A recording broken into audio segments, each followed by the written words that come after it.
Hello?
Can y'all hear me? Doing a test.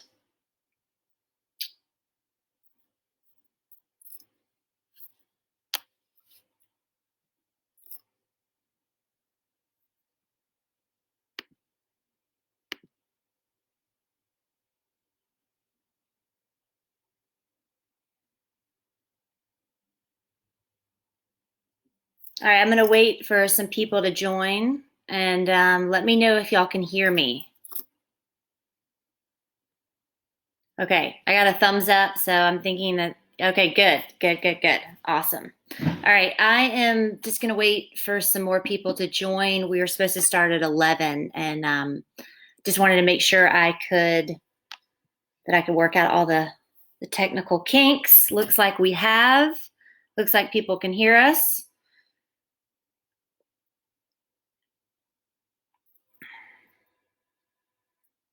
How is everyone today on this Cinco de Mayo?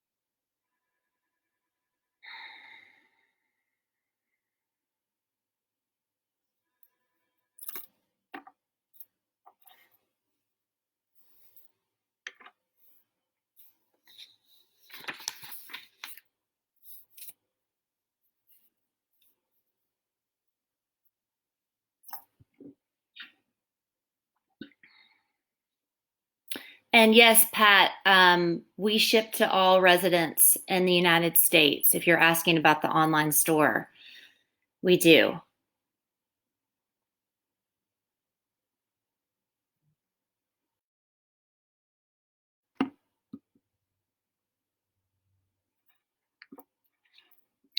All right, I'm going to get started. So my name is Suzanne Vizethann, and I am the owner and operator, head chef of a restaurant called Buttermilk Kitchen in Atlanta, Georgia. If y'all are not local, we are in the Buckhead neighborhood of Atlanta.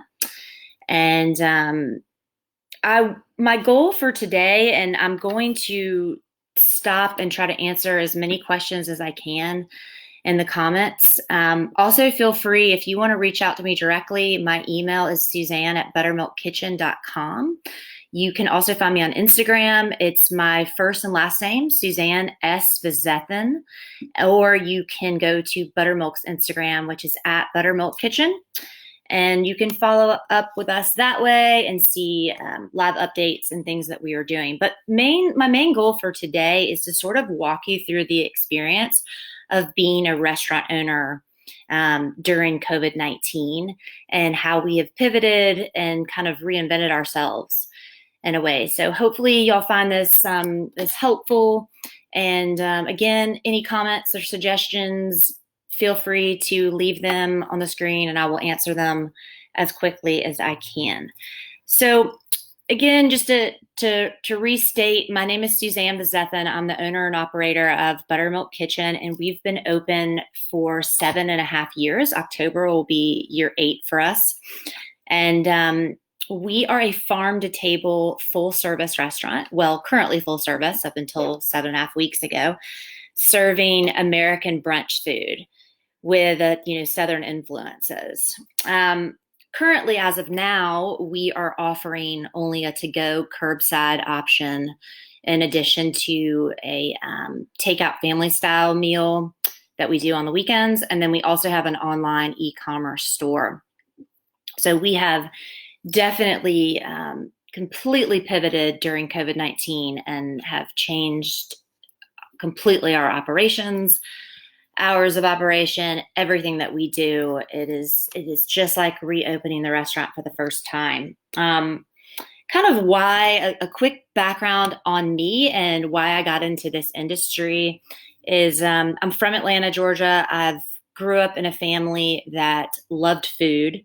And I love to serve people. I love the buzz and the energy and the feeling that you're in when you're in a busy restaurant. I love the experiences and the bonds that can be formed through food and breaking bread. And, I'm from a family where Thanksgiving and Christmas was always just a huge deal to us. And we would always gather around the table and break bread together. So I think, my parents instilled that in me from a very young age. And it's something that I quickly got very addicted to. So I really discovered I had a passion for this when I was in college and decided I was at the University of South Carolina.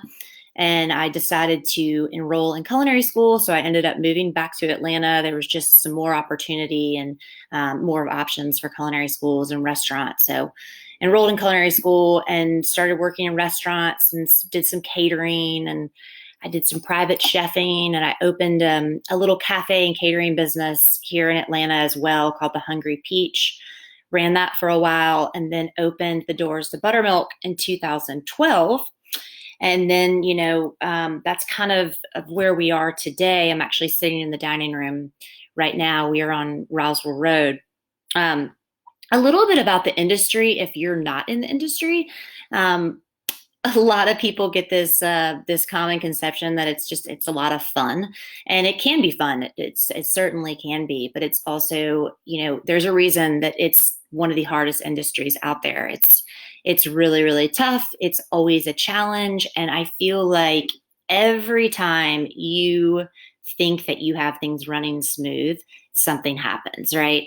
I never let myself get too comfortable. I've definitely learned that after being in the profession for over 15 years, is that just when you think everything's firing on all cylinders, something happens, somebody quits. And unfortunately, something like this, COVID-19, happens unexpectedly.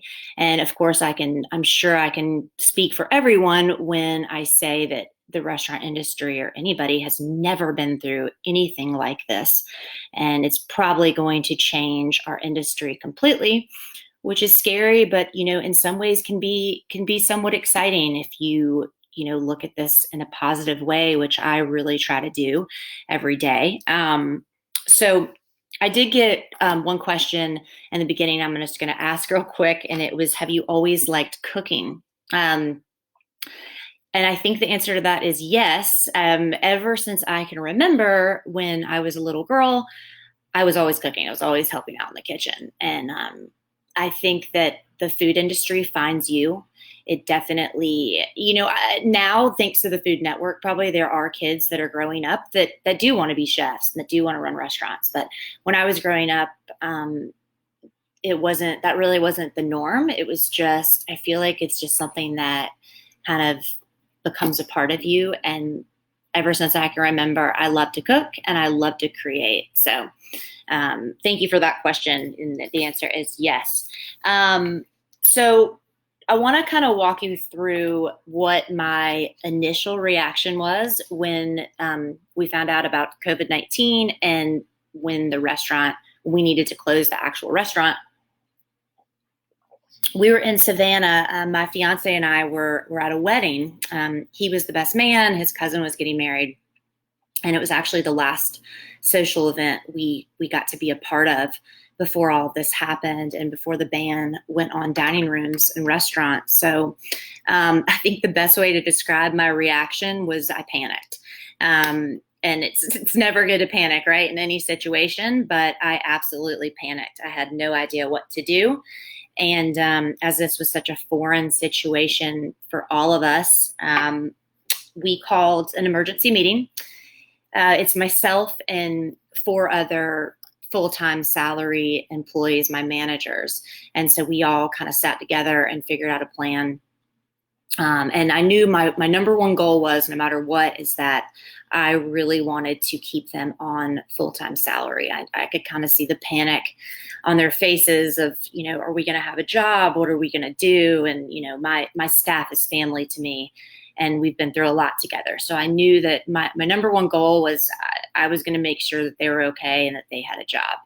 So we all kind of sat down and, as most people do out of panic, you don't think, unfortunately. And we took on any business that we possibly could take on. And that was, some of the obvious ones that a lot of restaurants were doing: DoorDash, Uber Eats, platforms that we had never done before, we were never set up for. I'm a firm believer, especially the philosophy in the kitchen here too. We are scratch made. We would much rather put food on a plate than in a to-go box. So that was something that was really, really foreign to us. And, hats off to Uber Eats and DoorDash. They do a fantastic job with their advertising. It was literally like a fire hose when we turned on Uber Eats. They give you an app, as I'm sure a lot of you are familiar with. They give you an app, and literally the orders just spit in the kitchen, and nobody was prepared for it. We'd never done it before. The cooks didn't really know what to do. We weren't set up for to-go food. It was a lot. It was pretty crazy. And again, as I mentioned, in kind of that panic and not really thinking through of my plan and how I wanted to pivot, it was just, answer the phone as quickly as you can, answer every email as quickly as you can. If, Betty from down the street wants us to go over her house and cook, do it. Like, just take any business that you absolutely positively can. It was just, we were all just scared of, losing out on any opportunities and just uncertain of the future. So after a couple weeks of just a grueling pace and running ourselves into the ground, we just stopped, and I made everyone take a pause, and we decided to close an extra day. We've always been closed on Mondays, but then we decided to close on Tuesday as well. I kind of looked at my staff, and first and foremost, I don't want anyone to get sick. Safety is number one. So I didn't want anyone to get stressed out or burned out. And I felt like that was happening. So we took a pause and we took a breath, which is always great to do in any situation, is just to breathe. And it does really help a lot. So we timed out, we took a breath, and we got a plan. So how we kind of came to that plan was looking at the numbers. Truth are in the numbers. So we got a cash flow analysis. We studied our weekly P&Ls. What services could we cut off? That could we live without? We became, the cleaning crew. We became the dishwashers, the accountants. Any service that we had that wasn't an absolute necessity, we turned off or we cut in half. And we determined, one of the good things for us is even though we sort of knew this answer, we determined what our top selling products were and our menu items, and scaled back the menu a bit. That was okay. Like, at first we felt scared reducing our menu in half, but kind of found out that, what the most popular things were, and just execute those menu items really, really well.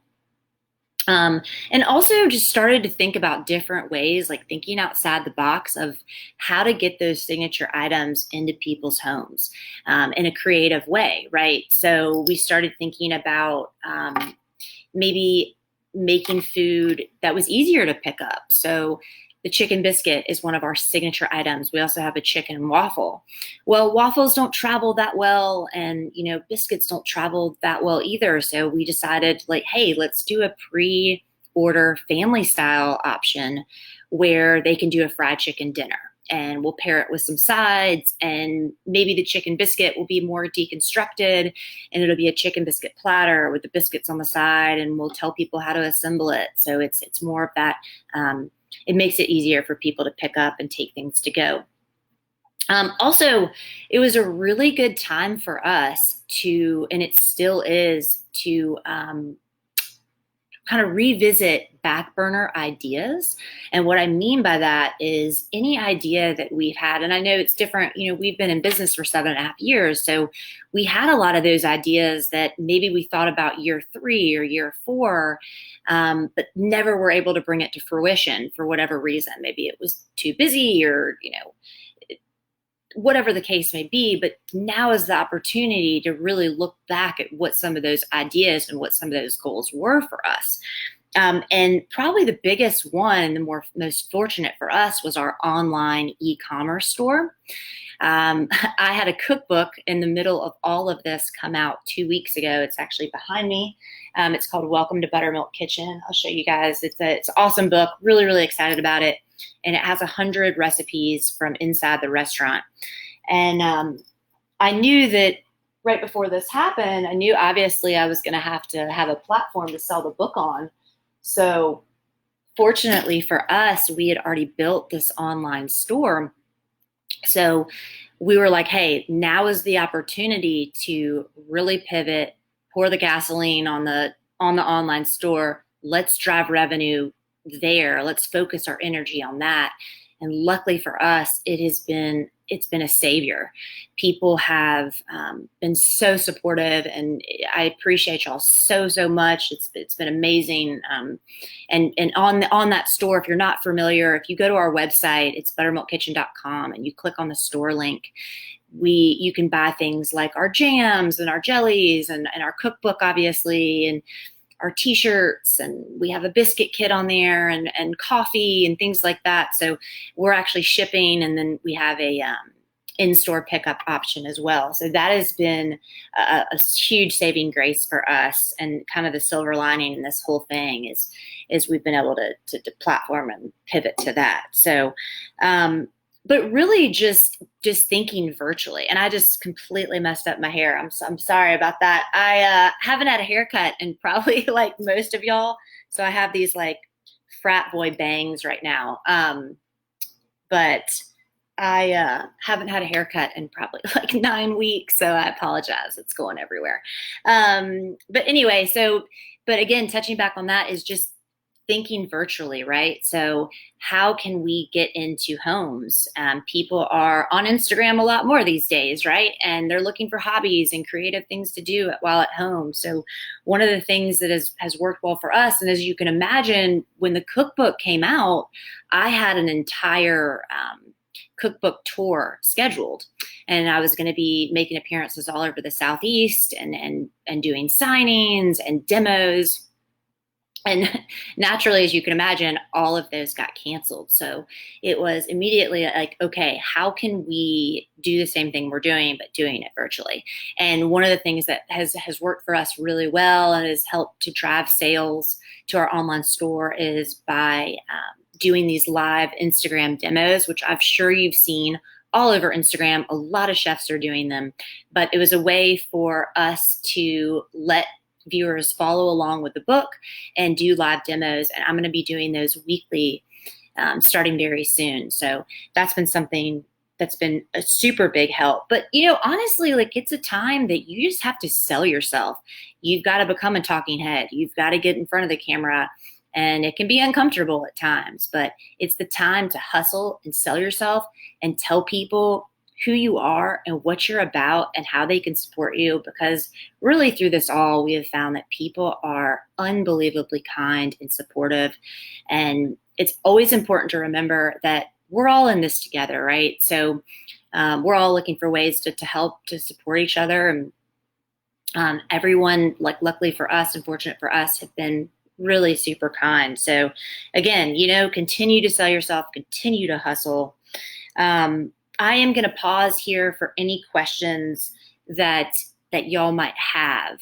If you want to put a couple questions, if you have any questions about services that we're offering, please feel free to put them up in the comment post, and I will answer some. And hopefully everyone can still hear me okay. One question was, how have sales been affected? Well, I will take that one with a grain of salt, but yes, sales have been tremendously affected. The first couple weeks, sales were cut in half, and that was obviously terrifying. And but however, after a couple weeks, we saw that now sales are down like 35%, which isn't a great number, right? But it is an improvement, and we've figured out ways to be much more strategic with our plans and our goals. And we've also, even though sales are down, so are expenses, right? We're spending a lot less on food. We're spending less on services. We're not, we don't have the linen bill as big as it was, and the cleaning service and things of that nature. So, luckily for us, we are able to stay afloat with the services that we are currently offering. So we've been lucky, but I'm not going to lie to you. It's a hustle. It's every day you wake up and you say, okay, I'm going to sell myself today. I don't know how I'm going to do it, but I'm going to get out there and I am going to hustle. But that is, it's just fire and determination every single day. Let me see. Oh, there was a question I actually briefly answered before I got started, and that was, do you ship to all residents? We ship on our online store. Yes, we ship all over the United States. And then there's also a in-store pickup option when you go, if you don't want it to have it shipped. All right, so what I'm going to kind of touch on next is what our current situation is. Oh, and another question I got is, has the state helped lay out regulations? I'm going to say yes and no. The state of Georgia, there have been regulations that are helpful, and it's not that they're not helpful. I guess the way to answer that question is yes, the state has laid out regulations, but the restrictions are extremely tough for a restaurant to, for a full service restaurant, I should say, to continue servicing people the way that we've used to. So again, it's just going to be a constant reinvention of the process. So I'll talk to you a little bit about our current situation that we're in right now. Again, so before all this happened, I'll kind of touch on that just briefly, but before all this happened, we were a full service restaurant, and we were open Tuesday through Sunday, doing breakfast and lunch, and then a really big brunch on Saturday and Sunday. So Saturdays and Sundays, a normal day for us was over 500 to 600 people. We would have an hour and 45 minute to 2 hour wait out the door. Very extreme high volume, tables crammed together. It's like your normal type of like breakfast, casual restaurant environment. So things today are extremely different for us. The three services, so basically we narrowed down and got a really narrow focus of what we wanted to do and what we wanted to offer. And we call that our three buckets. So we have three buckets and streams of revenue. The first one is the to-go menu. So that is basically half, like 50% of the current menu the old menu that we had, cut in half. It was just our top sellers out there, what we knew people wanted, couldn't live without. And we have that, and people can take it to go with curbside available. That's actually the only option right now, is we bring it out to your car. And then we also have pre-order family style meals that you can order in the beginning of the week, and then we have weekend pickup options, and then that menu is always listed on our website on our homepage every week. We change that weekly. And then obviously, which I touched on before, is our online store, our e-commerce. So those are our three kind of buckets of revenue that we are offering to people right now. Currently, I have decided that we are not going to open our dining rooms. For those of you out there that are not from Georgia or maybe not in the industry and just aren't familiar, Governor Kemp did release the dining room ban last Monday. I believe last Monday was the first day that we could open our dining rooms through, heavy restrictions, but we did still have that option. But we have decided that we are not going to do that at least for another month. I'm going to go through a couple of the restrictions for Georgia of what it looks like for restaurants. And I'm really going to only touch on the two that are most specific for us.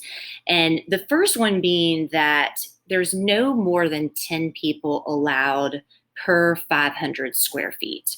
So the other one I'm going to touch on is you must wait. So customers must wait in cars while waiting for a table, or they must be completely separated from each other. So the reason I'm going to touch on those two is because those two make it extremely difficult for a restaurant like us to open back up. And I'm going to go into why that is here in a second.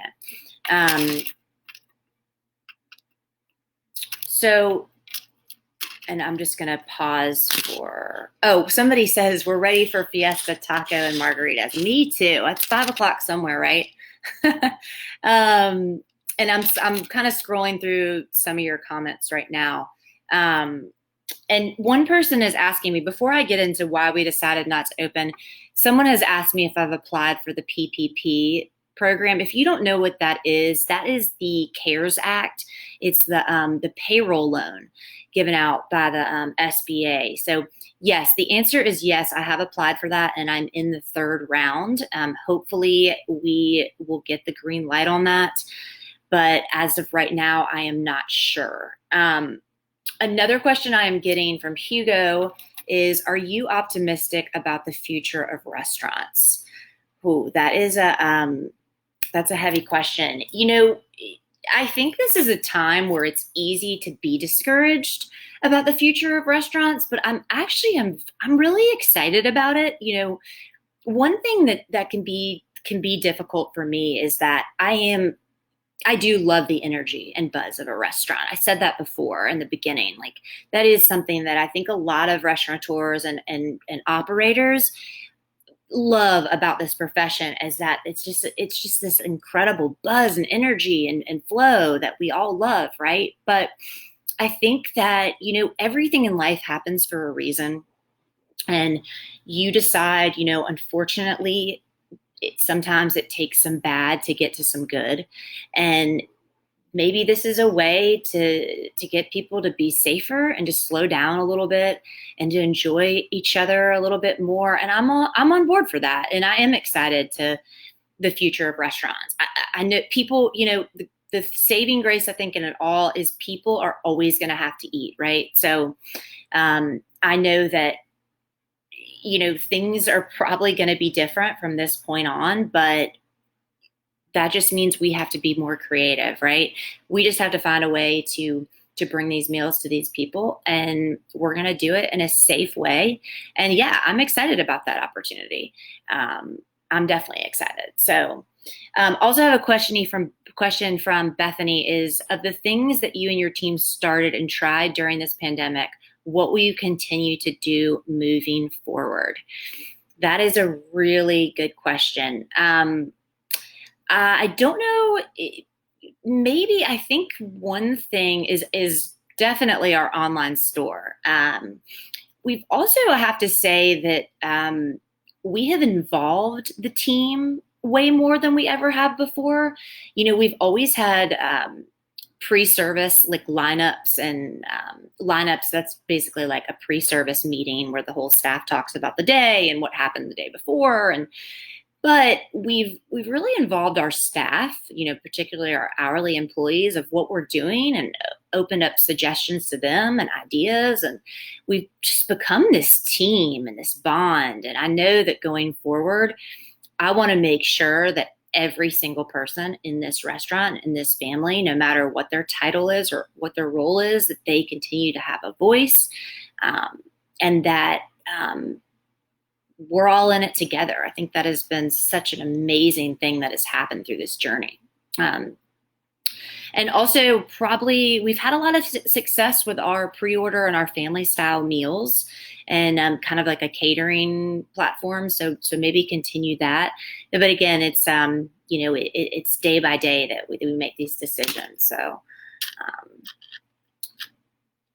So getting more, I'm going to kind of come back to why we decided not to open, right? So we touched on those two things of, no more than 10 people per 500 square feet, and then people waiting in their cars and being completely separated from each other while they're waiting for a table. Well, first and foremost for us, why we decided not to open, is just safety and sanity of our employees. My employees are my family, and I just could not live with myself if one of them got sick. And that's number one to me. That's, as you go on and as you go through this crazy world, all you have is your health, right? And you start to see, especially during times like this, where things that you thought really mattered before, little things, petty things, they don't matter anymore. So that's first and foremost number one. Also, training takes a lot of time.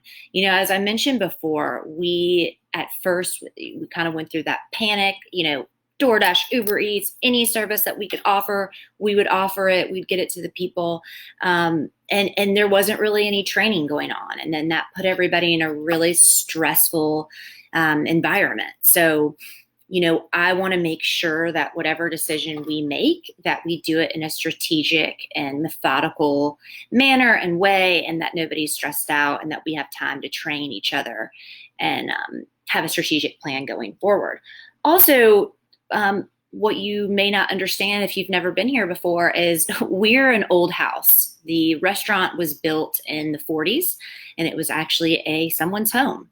So our dining room is very choppy. We actually have like a living room and a dining room, and as you can imagine, it used to be the living room and the dining room of someone's home. So it's very choppy, and because of that, these restrictions, these per people per square footage restrictions, make it very, very difficult for us to, I would have to cut I would only be able to fit a third of the people in the dining room. And I had, 88 seats before this happened. So you do the math, that's hardly any people in here. And when then you weigh out the services it takes to actually open as a full service restaurant, and that being, linen service and the cleaning crew and the napkins being rolled and the no condiments on the table, everything that goes along with it, it's a lot. And we're just not really sure that the sales are,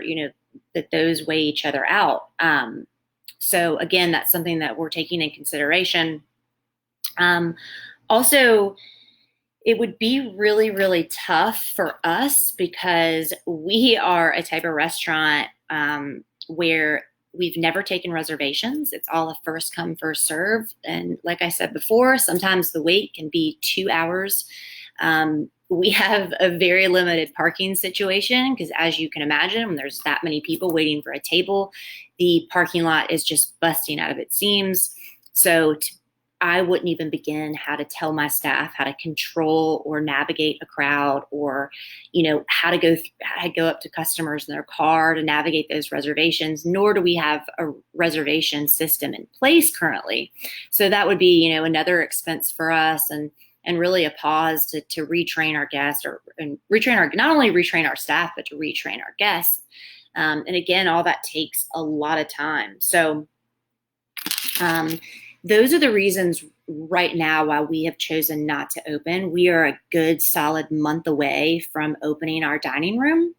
and we want to continue doing the services that we've been offering. Those have been working well. We feel like we've gotten a good system, and that's what we are going to continue to do. If anyone has more questions about that, feel free to go ahead and type them in. I'll try to answer some. One I have is something that you wish or want before reopening. Gosh, this is an awesome question. I would say I would love to have the whole restaurant repainted and the bathrooms retiled and the floors refinished. All these things. Like, this is such an awesome time. Like, since we're closed and we're not servicing guests inside the dining room, it's like you obviously look at all these like cleaning projects and painting projects, but then you're like, oh, well, that requires a lot of money. So would I be able to do that? So I kind of wish someone would just come in and like, I could, rub a genie lamp and that would all be done for me. So if there's any like millionaires out there listening and you want to do that for us, that would be amazing. I also have a question from Stephanie. Where is the best place to find info on what your restaurant is doing and when you will be reopening? Okay, great question. So probably the 3 best ways to find out that is Instagram, Facebook, and our website. So our website is buttermilkkitchen.com. We try to post everything that we are currently offering and doing right on our homepage. There's a banner right up on the top page. Instagram gets updated all the time. Sometimes twice a day. We're always also on Facebook. So those are probably the best ways to find out what we're doing. James says, have you had any problem with ordering your supplies? There is meat shortage. Is that affecting you? We have had some problems. Yes. The answer to that is yes. We have not had as many problems as I anticipated, actually. But I think some of that reason is that we significantly cut down our menu, and we've had a lot of problems with to-go containers just being different sizes, wrong sizes, and out of things. But as far as like the meat shortage, we're mainly doing chicken, and we haven't seen a huge issue with that. So that we've been fortunate. Okay, then Jacob says, of all the factors you listed for waiting, what will be the most critical to address before you reopen? That's a great question too. I think for me, I would love to see that there's more tests readily available, and also that the hospitals aren't as crowded. My biggest thing is I don't want to contribute to the problem, right? And I also want to make sure that my staff feels safe and that they feel like it's a good decision. So if we feel like there is more tests readily available and we see that other restaurants like us are opening and customers are feeling more safe, and my employees say, you know what, we feel safe, let's do it. Those are all things that I'm going to weigh in on and consider. Like, this is not something that only affects me. This is something that not only affects my employees, but also their spouses and their children and their grandparents and their parents. So, there's a lot we have to think about. If especially the younger generation, they can be walking around with asymptomatic, right? And maybe you had it and you're never sick, but we have to protect our elderly right now. So again, there's so many factors to consider, but I think number one is just making sure that people can get tested quickly and efficiently and that we're not crowding hospitals. But great question. Thank you so much for that. Also, so I have another question that, one person asked earlier, what is what advice could you give to somebody else going through this? And I guess we're all kind of going through this, right? But if you're an owner or operator and you're not really sure what to do with your business, I would say the 2 biggest things for me that have helped for me is, number one, go with your gut. And I think that's just good life advice, right? If something does not feel right to you, don't worry about what everybody else is doing. Nobody is in your exact unique situation, right? So if you don't feel right doing it, just go with your gut and don't do it. Nobody's forcing you into anything. So, and number two, I would say just remain positive. It's sometimes that's really hard to do in a challenging time like this. Everybody's scared. Everybody's anxious. Me personally, I haven't taken a paycheck in 8 weeks. Like, that's scary. I just bought a house and we closed on it about a week before all this hit. And it's terrifying. But I think just surrounding yourself with positive people and positivity and being a good leader for your staff, being positive for your staff, being in a good mood as much as you can, find different ways and outlets of how you can do that, whether that's meditation or religious reasons or, whatever it is that makes you get into a good space and a good place. Do that as much as you can. Just breathe and just know that we're all in this together and we're all going to get through this together. We definitely are. I know that in my gut and I know that in my heart. So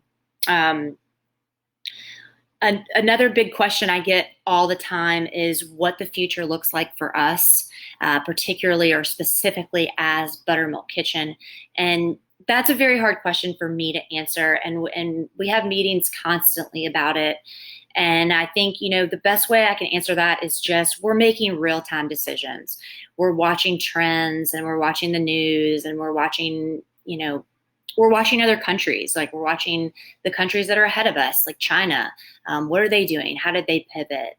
But maybe possibly a reservation or a private event or catering type concept for us. Maybe we'll do private brunches and things of that nature. We're just a little unsure right now. And again, if y'all have suggestions for us, if you're some of our regulars or customers out there watching, we would love to hear your feedback. You can shoot us an email, info@buttermilkkitchen.com. You can drop us a DM and our Instagram. Like, what would you like to see from us? What's something that maybe we haven't thought about that we could do for y'all? We're always open to suggestions, but again, we're just, going to kind of wait this out and not contribute to the problem and see what happens. So, on that note, I want to just thank you all from the bottom of my heart and just let you know that please continue to support restaurants. There's a lot of ways that you can support us as well, whether that's through our to-go menu, our pre-order menu, our online store, our cookbook, any of those ways. And I know a lot of other restaurants are doing that as well. Please continue to support us. We also have a really cool dinner. We're doing a 6-course tasting dinner when we get to open back up, reservation only, real private. We're going to do it in June. And those funds help to support our staff. You can find that info on our online store as well. It's going to be a really cool thing that we're doing for, a limited time. And for everybody watching today, just as a thank you, we are going to be giving a 15% discount code to our online store for just as a thank you. And that code will be good until this Sunday. And there is a link in Gordon Foods Facebook that it'll take you directly to our store and it will automatically apply that discount. So again, just remember, we're all in this together. We're going to get through this together. Continue to be kind, continue to support each other, whatever that way is. And let us know if we can support you in anything that we do or any advice that we can give you. Again, thank you so much for watching. And I hope you all stay safe out there. Bye.